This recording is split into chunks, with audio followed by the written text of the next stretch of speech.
सभी को जय श्री कृष्ण, जय श्री राधे, जय श्रीमन नारायण। मैं आचार्य राहुल देवभूमि उत्तराखंड से आप सभी के मंगल की कामना करता हूँ। आशा करता हूँ आप सब स्वस्थ होंगे, आनंद में होंगे। ठाकुर जी से मेरी यही प्रार्थना है। सज्जनों, आज की वीडियो, आज का कार्यक्रम बहुत ही खास होने वाला है उन सभी दर्शकों के लिए, सभी लोगों के लिए जिनकी तुला राशि है। आज की वीडियो तुला राशि वालों के लिए इसलिए भी इतनी खास है क्योंकि आज की वीडियो में हम बात करने वाले हैं मंगल के राशि परिवर्तन को लेके। सज्जनों, मंगल देव जो हैं वो अपना राशि परिवर्तन 7 जून को करने वाले हैं। ये वीडियो इसलिए भी तुला राशि वालों के लिए खास होने वाली है क्योंकि मंगल अपना राशि परिवर्तन करेंगे, उससे तुला राशि वालों को क्या लाभ होगा, उनके जीवन में किस प्रकार के शुभ अवसर और क्या गुड अपॉर्चुनिटियाँ बनती दिखाई दे रही है। सबसे पहले हम ये जान लेते हैं कि देखिए, समझने वाली बात है, मंगल अभी तक कुछ समय तक अपनी नीच राशि में थे, यानी कि नीच के मंगल थे। अब मंगल अपना राशि परिवर्तन करेंगे और अपनी नीच अवस्था से बहुत ही शुभ दशा में आने वाले हैं, यानी कि शुभ योग बनने वाले हैं। तो किस प्रकार के योग बनेंगे, सबसे पहले आपका चार्ट आगे लगाए, चार्ट की ओर देखिए, तुला राशि, और थोड़ा सा समझिए। क्योंकि देखिए, मंगल जहाँ बैठेंगे वहाँ से मुख्य 3 दृष्टियों से मंगल देखने वाले हैं। उन 3 दृष्टियों का विशेष रूप से क्या लाभ तुला राशि वालों को अपने जीवन में मिलेगा और किस प्रकार के शुभ योग उनके लिए बनेंगे, इसके विषय में हम बात करेंगे। देखिए, सबसे पहले का चार्ट लगाए, चार्ट की ओर देखिए, तुला राशि। देखिए, वर्तमान में मंगल जो है ना, नीच अवस्था में, क्योंकि आज का कार्यक्रम चंद्र राशि पर आधारित है तो उसके हिसाब से हम बात करने वाले हैं।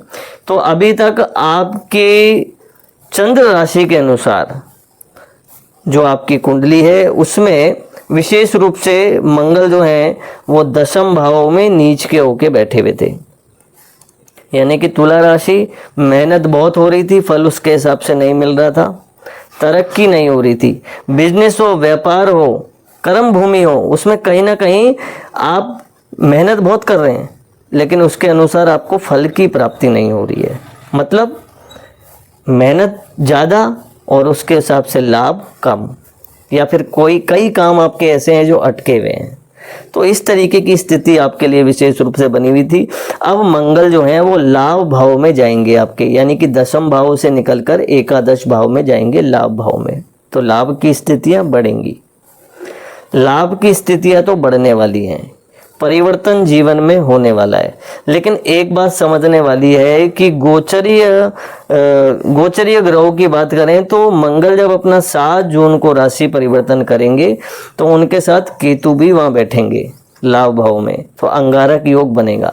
लेकिन एकादश भाव में इस प्रकार का योग बनना, कहीं ना कहीं देखो, लाभ के संकेत तो अच्छे हैं, लाभ होगा, बढ़ोतरी होगी, निश्चित रूप से पैसा तो आएगा, चाहे वो व्यापार में हो, चाहे वो नौकरी में हो, कहीं ना कहीं से ऐसे योग बनेंगे सुंदर जो आपको धन की प्राप्ति निश्चित रूप से होगी और आपके काम बनेंगे।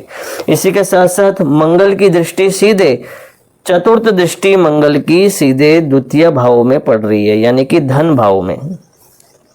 अब धन भाव में देखिए, धन भाव में मंगल की चतुर्थ दृष्टि पड़ रही है और मंगल जो है वो वहां के धन भाव के स्वामी होके कर्म भूमि में बैठे हैं।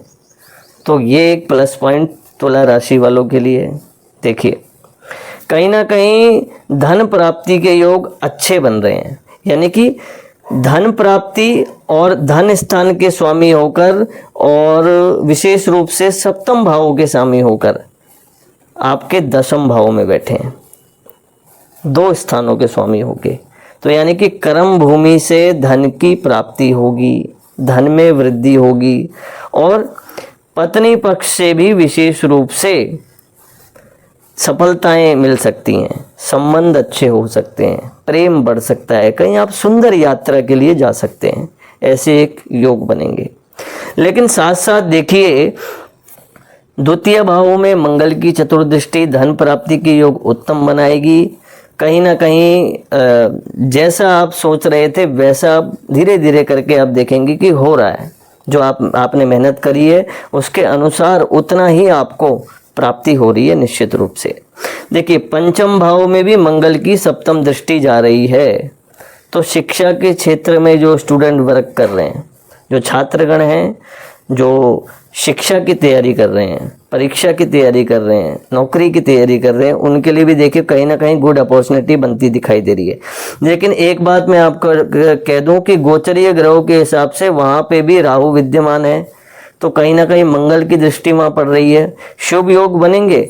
लेकिन तुला राशि वालों के लिए इस समय थोड़ा सा समय जो है छात्रगण के लिए, जो परीक्षार्थी हैं, स्टूडेंट हैं, उनके लिए थोड़ा सा ये परिश्रम वाला समय रहने वाला है। थोड़ा परिश्रम बढ़ेगा लेकिन उसके हिसाब से फल की प्राप्ति होगी, लेकिन बहुत मतलब धीरे धीरे प्रोसेस होगा। तो संयम रखना है, पेशेंस रखना है, क्योंकि उन्नति विशेष रूप से आपको मिलेगी, क्योंकि दशम भाव में नीच के मंगल जो हैं वो 7 जून को परिवर्तन करेंगे, तो उसके साथ साथ रास्ते भी खुलेंगे नौकरी के, व्यापार के, विशेष रूप से गवर्नमेंट जॉब हो चाहे प्राइवेट जॉब हो, जिस भी फील्ड में आप वर्क कर रहे हैं उसमें उन्नति के योग आपके लिए बनेंगे। इसी के साथ साथ आप देखेंगे कि मंगल की सबसे अंतिम दृष्टि, अष्टम दृष्टि, सीधे षष्ठम भाव में पड़ रही है। षष्ठम भाव कहीं ना कहीं शत्रु का भाव होता है, रोग का भाव होता है। तो आप इससे समझिए, देखिए तुला राशि, अगर आपके आसपास अगर आपको लग रहा था कोई शत्रु आपको परेशान कर रहा है, कई बार होता है ना, हमें लगता है कि हमारे शत्रु ज़्यादा बढ़ गए, और कई लोग जो हैं वो भयभीत भी हो जाते हैं। तो मंगल की वहाँ अष्टम दृष्टि पड़ने से षष्ठम भाव में, यानी कि शत्रुओं का विध्वंस होगा। जो शत्रु आपको पीड़ा पहुंचा रहे थे, परेशानी दे रहे थे, या कोई भी भय आपको ऐसा था जीवन में किसी प्रकार का भी, तो अब वो समस्या का जो है वो निदान होगा। यानी कि अब शत्रु परास्त हो जाएंगे, और कोई रोग भी अगर चल रहा था तो वो भी खत्म होगा। लेकिन साथ साथ एक निवेदन करूंगा, तुला राशि बाहर के भोजन को अवॉइड करें, यानी कि सात्विक भोजन ग्रहण करें, घर का शुद्ध, और बाहर का फास्ट फूड इत्यादि तला हुआ इन चीज़ों को आपको कम खाना चाहिए। अभी 28 दिन तक तो आप कम ही खाएं तो ठीक रहेगा। विशेष रूप से अंतिम में एक चीज़ मैं कहना चाहूँगा, 2 उपाय तुला राशि वालों को करने, 2 उपाय, बहुत ही छोटे उपाय रहने वाले हैं। देखिए, प्रतिदिन भगवान शिव को जल अर्पित करें, ये तो अपना आपको नियम बनाना चाहिए। प्रतिदिन भगवान शिव का रुद्राभिषेक अनिवार्य है, भाग्य वृद्धि के लिए, स्वास्थ्य लाभ के लिए, व्यापार सिद्धि के लिए, कार्य सिद्धि के लिए, धन प्राप्ति के लिए, विशेष रूप से नवग्रह की अनुकूलता के लिए भगवान शिव को जरूर जल अर्पित करें।